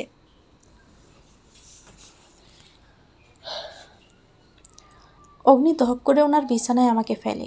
আমি বিছানায় শুয়ে ওনার দিকে ছোট ছোট চোখ করে তাকিয়ে। ওনার চোখে মুখে রাগ স্পষ্ট। উনি আমার কাছে এসে আমার সামনে বসে আমার মাথায় টিকলি খুলছিলেন। এমন সময় হঠাৎই নিজের দু হাতে ওনার গলা পেঁচিয়ে ধরি। ওনার বউকে নিজের মাথায় শোয়াই। আদো আদো গলায় বলি, কেন এমন করেন বলুন তো? কেন বারবার রেগে যান? আমাকে কি একটু আদর করা যায় না? বলুন, করা যায় না? উনি অন্যদিকে তাকিয়ে আমার হাতে ওনার গলা থেকে ছাড়াতে ছাড়াতে বললেন, হুর, তুমি এখন তোমার মাঝে নেই। নেশা পুরোপুরি সরে গেছে। এখন ঘুমাও, আমরা সকালে কথা বলবো, কেমন? অগ্নির এমন কথায় আমার খুব অভিমান হয়। আমি রেগে ছোট ছোট চোখ করে অগ্নির দিকে তাকিয়ে বললাম, আমার কোনো নেশা টেশা হয়নি। আমি তো একটু জুস গিলেছি। Um I am absolutely fine. এমন আপনার থেকে দূরে যাওয়ার বাহানা না, আমি সবই বুঝি। কিন্তু আজ তো আমি আপনাকে নিজে থেকে পালাতে দিব না, একদমই দিব না। হুর, ওটা জুস ছিল না, ওটা কাসিস অরেঞ্জ, এক প্রকার নেশা জাতীয় ড্রিঙ্কস। এখান থেকে একটু ঘুমানোর চেষ্টা করো প্লিজ। আমি ঠোঁট বাঁকিয়ে হেসে বলি, হুম, একদমই না, আমি একটুও ঘুমাবো না, একটুও না। অগ্নি তখনও নিরুত্তর। আমি কি জানি হলো জানি না, হুট করে নিজের গায়ে থেকে ওড়না ছড়ে নিচে ফেলে দেই। লেহেঙ্গার টপস শর্ট হওয়ায় পেটটা দৃশ্যমান। অগ্নি কয়েক সেকেন্ড তাকিয়ে সাথে সাথে অন্যদিকে চোখ ফিরিয়ে নেয়। অন্যদিকে তাকিয়ে বড় বড় নিঃশ্বাস ফেলতে ফেলতে বললেন, হুর, ওড়নাটা পরো। আমি ভাবলেশহীনভাবে উত্তর দিই, হুম, পরবো না, এটা পচা, আমি একদমই পরবো না, খুব গরম লাগে আমার। অগ্নি কয়েক সেকেন্ডে ছোট ছোট শ্বাস নিয়ে বেড থেকে নেমে ওড়নাটা আমার গায়ে জড়িয়ে দেয়। অগ্নি গায়ে জড়িয়ে দেওয়ার কয়েক মুহূর্ত পরে আমি আবারও তা নিচে ফেলে দিয়ে হাসতে লাগি। অগ্নি আমার দিকে করুণ চোখে তাকিয়ে আছে। আমি সেদিকে খেয়াল না দিয়ে অগ্নির গলা আবারও ফেঁসিয়ে ধরি। বুকে মাথা রেখে বাঁ পাশে আঙ্গুল দিয়ে আঁকিবুকি করতে করতে বলি, আপনাকে অনেক কথা বলার আছে, অনেক কথা। উনি আমার পিঠে আলতো করে হাত রেখে বললেন, হ্যাঁ বলুন, আমি শুনছি। আমি মাথা উঁচু করে ওনার দিকে মায়া চোখ করে তাকিয়ে বলি, জানেন আপনাকে আমার কতটা ভালো লাগে? এই যে এতগুলো ভালো লাগে। আর আজকে এই হলুদ পাঞ্জাবিতে তো মাশাল্লাহ। আপনার কথা, আপনার মিটমিট করে হাসি, আপনার তীক্ষ্ণ দৃষ্টি আমার কত ভালো লাগে। এই যে আপনার ঠোঁটের নিচে কালো তিলটা আমাকে কতটা টানে আপনি জানেন? আমি জানি আপনি জানেন না এসব। কেন জানতে চান না? কেন আমার দিকে একটু ভালো করে তাকান না? আমি কি সুন্দর না? অগ্নি আমার কথায় হেসে দেয়।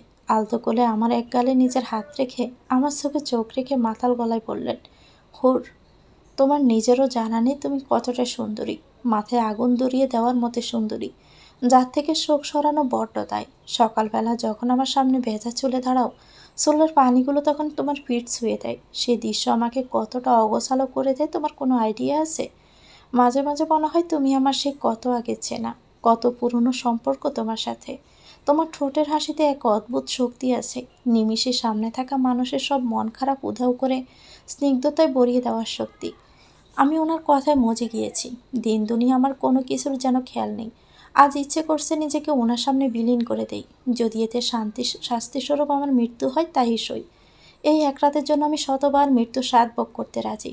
আচমকায় আমার কি হলো জানা নেই। হুট করে ওনার ওষ্ঠজোড়া নিজের ওষ্ঠের মাঝে নিয়ে নেই। প্রথম কয়েক সেকেন্ড উনি থম মেরে থাকে, হয়তো বুঝে উঠতে পারছিল না কি হচ্ছে। উনি এর কিছুক্ষণ পরে সাড়া দেয়। আমি আস্তে আস্তে ওনার মাঝে নিজেকে বিলীন করে দিচ্ছি। সত্যিকার অর্থে ওনার স্ত্রীর মর্যাদা পাচ্ছিলাম।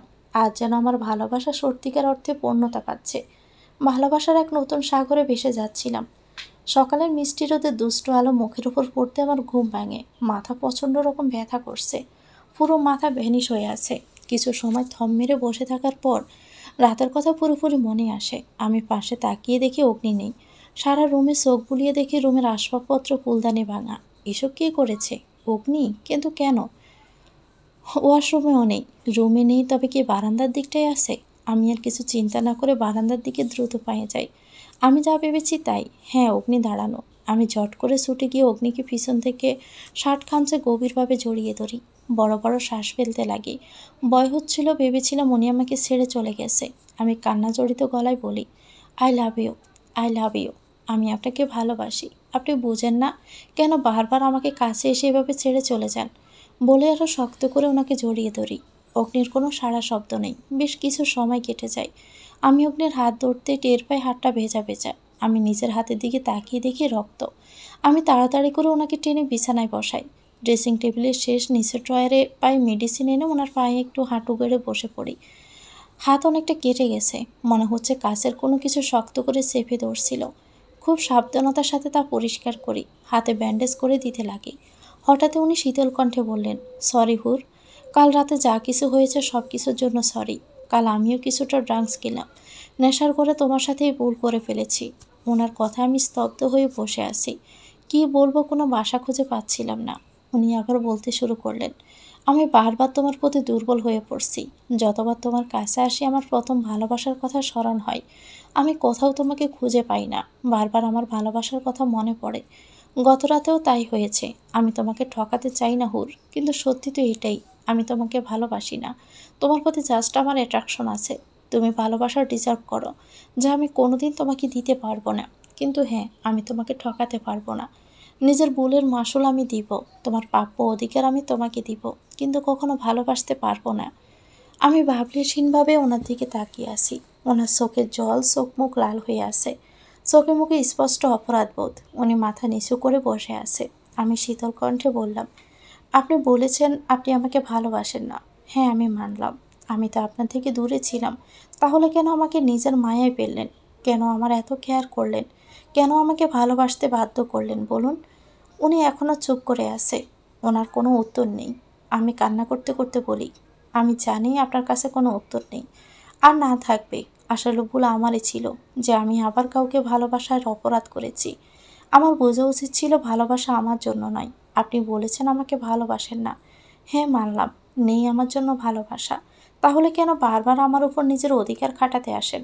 এটার উত্তরও কি নেই, তাই না? আপনি স্ত্রীর অধিকার দিয়ে কি আমার উপর দয়া করতে চাইছেন? আমাকে কি আপনি ভেবেছেন? চাই না আপনার কোনো অধিকার, আর না কোনো দয়া। ছোট থেকে শুধু মানুষের দয়ার উপরে বেঁচে এসেছি। আমি আর চাই না কারো দয়া। হ্যাঁ, কিছুদিনের জন্য নিজের অবস্থান আর বাস্তবতা বলে গিয়েছি। সব কিছু আমার সামনে স্পষ্ট। আমি এখন এই মুহূর্তে বলে যাচ্ছি আমি আপনাকে ভালোবাসতাম। কাল রাতে আমাদের মধ্যে কিছু হয়েছিল, আর আমাদের মাঝে কোনো সম্পর্ক ছিল। কন্ট্রাক্ট অনুযায়ী আপনার সাথে 1 বছর থাকবো, কিন্তু আমাদের মাঝে কোনো প্রকার সম্পর্ক থাকবে না। একই ছাদের নিচে অপরিচিতদের মতো থাকবো। উনি চুপ করে আছে। আমি ছোট নিঃশ্বাস ছেড়ে বলি, জানেন, এই মুহূর্তে আমার আপনাকে কি করতে ইচ্ছে করছে? আপনাকে খুন করে ফেলতে ইচ্ছে করছে, না হয় নিজের শরীর কুচি কুচি করে কেটে ফেলতে ইচ্ছে করছে। উনি মাথা নিচু করে তাচ্ছিলেন হাসি দিয়ে বললেন, আমাকে খুন করে দাও, এতে হয়তো কিছুটা শান্তি পাবো। আমি পারছি না এই অপরাধবোধ নিয়ে বাঁচতে। তোমার চেয়ে অনেক বেশি অশান্তিতে আমি আছি। আমাকে খুন করে মুক্তি দাও। আমি আর কোনো কথা বললাম না। উনি এখনও মাথা নত করে বসে আছে। আমি সেখান থেকে উঠে ওয়াশরুমের দিকে পা বাড়াই। এ লোকের চেহারা দেখার মতো ইচ্ছে আমার মাঝে নেই। ওয়াশরুমের দরজায় দাঁড়িয়ে বললাম, আজ নিজে থেকে আমাকে দূরে ঠেলে দিয়েছেন, কিন্তু একদিন এমন সময় আসবে যেদিন আপনি আমাকে খুঁজবেন, কিন্তু তখন আমি আর আপনার থাকবো না। আপনার থেকে অনেক দূরে চলে যাব। বুক ফেটে কান্না আসছে আমার। শাওয়ার ছেড়ে ফ্লোরে বসে চিৎকার করে কান্না করি। এমনটাই কি আমার সাথে হওয়ার ছিল? আমার জীবনে কি ভালোবাসা পাওয়ার কোনো অধিকার নেই? আমার জীবনে ভালোবাসার সবচেয়ে বড় অভিশাপ। নিজের ভাগ্যের উপর তাচ্ছিল্যের হাসি আসছে।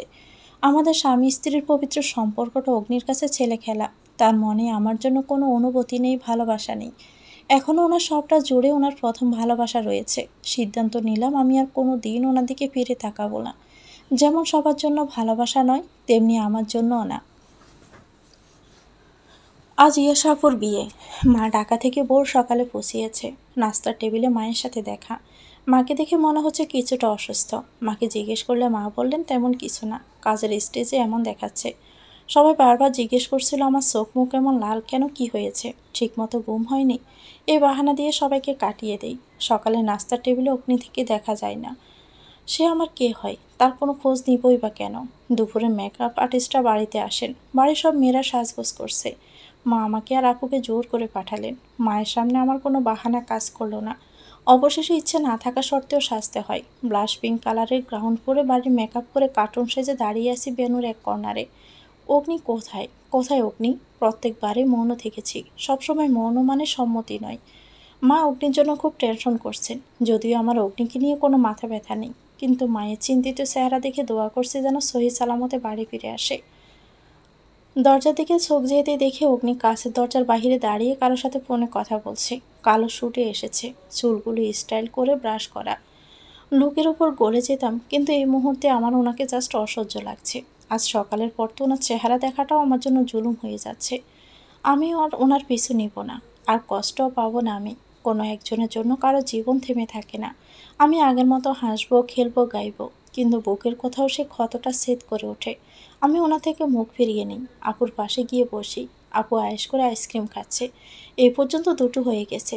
আপু আর দিকে একটা আইসক্রিম এগিয়ে বললেন, এই নে, এটা খেয়ে মাথা ঠান্ডা কর। আমি আপুর কথায় ব্রু কুঁচকে বলি, কই আপু, আমার মাথা তো ঠান্ডাই আছে, তাই বুঝি চেহারায় এমন রাগী ভাব কেন? এই যে বোসা নাকটাও পুলে রেখেছিস। আপুর সাথে ছোট থেকে আমার হার্ট টু হার্ট কানেকশান। জানি না কিভাবে আমার মন খারাপ থাকলে ঠিকই টের পেয়ে যায়। আপুর কথাকে এড়ানোর জন্য কৃত্রিম হেসে বললাম, আজ আমার নাকটা বসা বলে এভাবে আমার মজা নিচ্ছ আপু? নট ফেয়ার আপু, তুমি জানো না, ইউর নোজ ইজ বোকা দেন ইউ আর সুন্দরী। ও আপু, এটাও জানো না? ফেসবুকে। আমি আমার নাক টেনে দিয়ে বললাম, আচ্ছা বড় বোনের সাথে দুষ্টামি করা হচ্ছে তাই না? দাঁড়া, মজা বোঝাচ্ছি পাজির মেয়ে। আমি আপুর থেকে নিজেকে ছাড়ানোর প্রচেষ্টা করতে করতে বলি, ও আপু সরি, আর করব না। আপু আমার কান ছেড়ে বললেন, এবার বল কি হয়েছে, একদম মিথ্যে বলার চেষ্টা করবি না। আমি জানি তুই কোনো কিছু নিয়ে আপসেট। আমি আপুকে কিছু বোঝাতে না দিয়ে বললাম, না আপু, তেমন কিছু না। পাক্কা? একদম। আপুর বোধহয় আমার কথায় খুব একটা বিশ্বাস হয়নি। সন্দিহান চোখে আমার দিকে তাকিয়ে আছে। আমি আর আপু গল্প করছিলাম, হঠাৎই আবির ভাইয়া সামনে এসে আপুর দিকে তাকিয়ে অবাক চোখে বললেন, হায় মাবুদ, হিয়া তুমি এখনও আইসক্রিম খাচ্ছ? আপু ছোট ছোট চোখ করে হাসির রেখা টেনে বললেন, মাত্র তো দুটো খেয়েছি। ভাইয়া আপুর হাত থেকে আইসক্রিম টেনে ফেলে দিয়ে বললেন, গলা বসে যাবে, 1 সপ্তাহের জন্য আইসক্রিম টোটালি অফ। আপু তো বাচ্চাদের মতো কাঁদো কাঁদো চেহারা করে বললেন, আবির এটা কিন্তু ঠিক হচ্ছে না। ভাইয়া দাঁত দেখিয়ে হেসে বললেন, এটাই ঠিক। আপু কাঁদো কাঁদো চেহারা করে আমার দিকে তাকিয়ে অভিযোগ করলেন, দেখ না হুর, তোর ভাইয়া আমাকে আইসক্রিম খেতে দিচ্ছে না, এটা কি ঠিক করছে বল? আমি ভাইয়ের পাশে দাঁড়িয়ে দাঁত বের করে হেসে বললাম, একদমই ঠিক আপু, আমি তো ভাইয়ের পক্ষে। তোমার অভিযোগ গ্র্যান্টেড না। আমি চাই না আমার সুইট আপু আর আমার ভবিষ্যৎ ভাগ্নির কোনো ক্ষতি হোক। আপু তো মুখ বেংসি দিয়ে অন্যদিকে মুখ ফিরিয়ে নেয়, আর আমি আবির ভাইয়া আপুর গোমড়া চেহারা দেখে হাসছি। হঠাৎ আবির ভাইয়া অগ্নিকে এদিকে ডাকে। অগ্নিকে দেখে মুখের হাসি যেন গায়েব হয়ে যায়। আমি অন্যদিকে তাকাই। অগ্নি আমার দিকে একবারের জন্য তাকাচ্ছে না।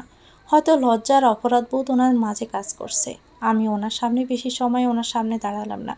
কোনো এক বাহানা দিয়ে চলে আসলাম। সত্যি বলতে ওনার সামনে দাঁড়িয়ে থাকার মতো সাহস শক্তি আমার মাঝে নেই। গতকাল ইয়াশা আপুর রিসিপশন শেষ হয়েছে, তাই আজ সকাল সকাল ঢাকার উদ্দেশ্যে রওনা হয়েছি। নানুজান খুব করে বলছিল আর কয়েকটা দিন থাকতে। কোনো রকম নানুজানকে বুঝিয়ে ভালিয়ে এসেছি। এখানে থাকার মতো আমার কোনো ইচ্ছে নেই। বারবার অগ্নির সম্মুখীন হতে হয়, যা আমার একদম ভালো লাগে না। অলস মস্তিষ্ক শয়তানের আড্ডাখানা। ঢাকায় ফিরবো, ভার্সিটি ক্লাস, সব কিছুতে ব্যস্ত হয়ে পড়বো, কোনো রকম বাজে বাজে চিন্তা আর মাথায় আসবে না। এগুলো ভেবে এক দীর্ঘতম নিঃশ্বাস নেই। মা ফ্লাইটে ঢাকায় ব্যাক করেছে, আর আমরা গাড়িতে রওনা দিয়েছি। গাড়িতে ইচ্ছে করে আপুর সাথে পিছনে বসেছি। আবির ভাই আর অগ্নির সামনে বসেছে। পিছনে বসার জন্য বাহানা দেখিয়েছি শরীর খারাপ। আপু আর আপত্তি করেনি। আজকাল খুব বাহানাবাজ হয়ে গেছি। সবাইকে এটা ওটা বাহানায় কাটিয়ে দিই। আমার জীবনটাই কেমন যেন রঙহীন সাদা কালো হয়ে গেছে। চারদিকে শুধু বিষাদগ্রস্ত আলোকময়। সত্যি চিটংয়ে আমাদের জীবনে নতুন মোড় এনে দিয়েছে। ভালোবাসা নিয়ে এসেছিলাম, আর ফিরছে ভাঙা হৃদয় আর অজস্র কষ্ট নিয়ে। নিজের জীবনের দিকে তাকালে তাচ্ছিল্যের হাসি আসে। বাড়িতে ফিরতে ফিরতে রাত 8টা বেজে যায়। রুমে এসে ফ্রেশ হয়ে বেডে নিজের গায়ে এলিয়ে দেই। কিছু সময় পর রুমে কারো আসার শব্দ পাই। ইচ্ছে করে চোখ বুজে রাখি। উনি ওয়াশরুমে ফ্রেশ হতে চলে যায়। নিজে বিছানা পেতে নেই আমি। নানুজানের পাতানো বোলা জোড়া আর নোসপিন কাঠের বক্সে রেখে দিই। বিছানার পাশে ছোট টেবিলে রাখি। অগ্নি আসার আগে তাড়াতাড়ি করে লাইট অফ করে সোফায় শুয়ে পড়ি। এসব কেন করছি? রাগে নাকি ভয়ে? হুম, এই দুটোর একটাও না। এসব আমি চক্ষু লজ্জায় করেছি। এই চক্ষু লজ্জা মানুষকে যেমন অন্যায় করতে বাধা দেয়, তেমনি মনের বিভিন্ন দ্বিধাদ্বন্দ্বে ফেলে। অগ্নি নামের কোনো জিনিস আমার চাই না, আর না চাই অগ্নির নামের সাথে জুড়ে থাকতে। ওনার সাথে চোখাচোখি হয়ে আমি চক্ষু লজ্জায় পড়তে চাই না। বেশ কিছু সময় পর ওয়াশরুমে দরজা খোলার শব্দ পাই। উনি রুমে এসে বেশ কিছুক্ষণ আমার দিকে তাকিয়ে শীতল গলায় বললেন, তোমার সোফায় ঘুমাতে হবে না, তুমি বেডে ঘুমাও। আমি সোফায় ঘুমাচ্ছি। আচ্ছা, উনি কী করে জানলো আমি এখনও জেগে আছি? অগ্নির কথায় আমি কোনো উত্তর দেই না।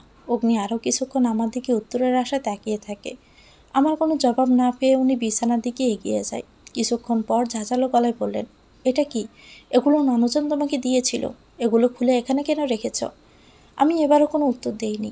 উনি কিছুক্ষণ আমার উত্তরের আশা করে কিন্তু কোনো উত্তর না পেয়ে রাগী গলায় বললেন, আমি কিছু জিজ্ঞেস করছি হুর? হুর, আই ওয়ান্ট অ্যান্সার। আমি চোখ খুলে খুব স্বাভাবিক কণ্ঠে উত্তর দিই, এগুলো নানুজান তার নাত বউয়ের জন্য রেখেছে, যা আমি না। এগুলো আমাকে বারবার স্মরণ করিয়ে দেয় আমি নানুজানকে ঠকাচ্ছি, তাই আমি গহনা ফিরিয়ে দিচ্ছি। এত বোঝ আমি রাখতে পারবো না। উনি রেগে বললেন, এগুলো কি আমি পরবো?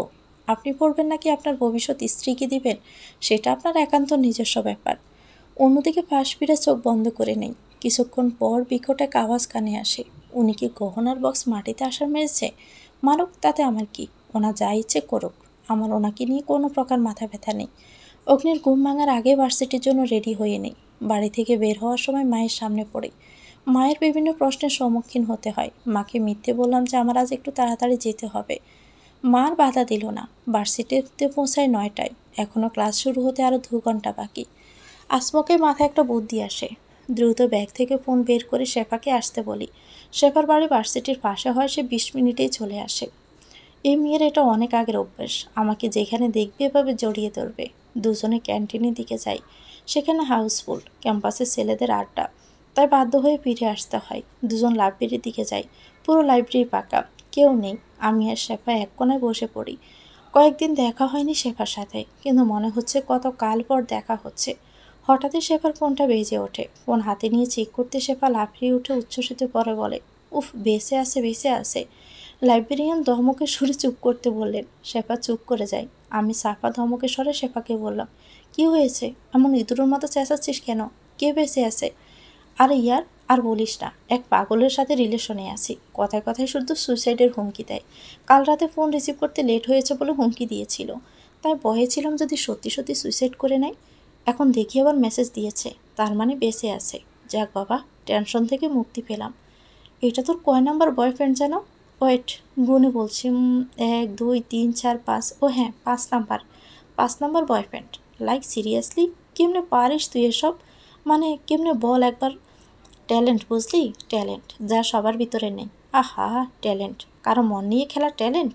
চিল ইয়ার, এত সিরিয়াস হচ্ছিস কেন? তারাও মন প্রাণ দিয়ে কাউকে ভালোবাসে না, টাইম পাসই করে আমার মতো। এর জন্যই আবার সাইকোর পাল্লায় পড়েছিস। কথায় আছে না, ষোলোর 10 দিন গৃহস্থের 1 দিন। প্লিজ, তুই এভাবে বলিস না। আমাকে বোঝার মতো তুই ছাড়া কে আছে বল? হয়েছে, আর বাটার লাগাতে হবে না। যা ক্যান্টিন থেকে কফি নিয়ে আয়, মাথাটা খুব ধরেছে। আচ্ছা যাচ্ছি ম্যাডাম। শেফা কথা শেষ করে কফি আনতে যায়। কিছু সময় পর কেউ আমার সামনে এসে বসে। আমি মাথা নিচে করে আরশোকে তাকিয়ে দেখি অগ্নি খুবই রেগে আছে। রাগের নাক ফুলছে। আমি দেখিও না দেখার ভান করে বসে রইলাম। অগ্নি গম্ভীর গলায় বললেন, লাইব্রেরিতে ইম্পর্ট্যান্ট ক্লাস হচ্ছে? টিচার কই? দেখছি না তো। আমি জানি উনি রাগে আর ক্ষোভে এসব বলছে। আমি চুপ করে আছি। উনি আবারও বললেন, আমার সাথে ভার্সিটিতে আসলে আমি নিশ্চিত তোমাকে গুম করে ফেলতাম না। এসবের কারণ কি? হ্যাঁ? আমি এবারও চুপ। উনি টেবিলে জোরে বাড়ি মেরে বললেন, এই কথা কানে যাচ্ছে না? আমি জানতে চাইছি এসবের কারণ কি? আমি খাতার দিকে চোখ রেখে শান্ত স্বরে বললাম, সকাল সকাল আপনার মুখ দর্শনের আমার কোনো ইচ্ছে নেই। আর তাছাড়া কন্ট্যাক্ট পেপারসে এমন কোনো শর্ত ছিল না। তো আমি সব কিছুতে আপনাকে কৈফিয়ত দিতে বাধ্য নই। উনি বেশ কিছুক্ষণ শান্ত থেকে হুট করে আমার সামনে সব বই খাতা টেবিল থেকে ফেলে দেয়। আমার খুব রাগ উঠে যায়। বই খাতাগুলো তুলে গুছিয়ে খুব স্বাভাবিক স্বরেই বললাম, আপনার মতো অসভ্য লোক থেকে এর চেয়ে ভালো কিছু আশা করা যায় না। কথাটা শেষ করে 1 সেকেন্ডও সেখানে দাঁড়ায় না, দ্রুত পায়ে চলে আসি। চরম বিরক্তি নিয়ে শেফার দিকে তাকিয়ে আসি। শেফা আমার সামনে মুখ ছোট করে দাঁড়িয়ে আছে। চিন্তিত গলায় বললাম, তুই এমন করে কি করে করতে পারিস? আমাকে না জিজ্ঞেস করে তুই কালচারাল প্রোগ্রামের জন্য আমার নাম দিয়ে দিলি? How can you do that? Shefa আমতা আমতা করে বলল, স্কুল গেল যে সবসময় কালচারাল প্রোগ্রামে পার্টিসিপেট করতি। তুই ঢাকায় ছিলি না তাই আমিই নাম দিয়েছি। তাতে কি এমন হয়েছে বলতো? শেফা, স্কুল কলেজের ব্যাপার আলাদা। তখনকার আর এখনকার পরিস্থিতির মাঝে আসমান জমিন তফাৎ। তাছাড়া আমার গান গাওয়া থেকে মন উঠে গেছে। তুই তো সবটা জানিস। সরি ইয়ার, বাট একটা ব্যাপার, আর কতদিন নিজেকে এভাবে লুকিয়ে রাখবি? দোষ ওই লোকের ছিল, তোর না। আর কতদিন নিজেকে এভাবে সব কিছু থেকে দূরে রাখবি? যতবার গান গাইতে যাই ওই লোকের প্রত্যেকটা কথা আমার কানে বাজে। ওনার মিথ্যে স্বপ্ন চোখে ভাসে। বারবার মনে করিয়ে দেয় আমি কত বোকা ছিলাম। আমি পারবো না গাইতে। আমার নাম তালিকা থেকে কাটবো। শেফাকে আর কিছু বলার সুযোগ না দিয়ে নাম কাটাতে চলে যাই। নিহা রিহার্সাল রুমে, আর সবাই অডিশন তার কাছেই দিচ্ছে। নিশ্চিত কোনো ঝামেলা করবে।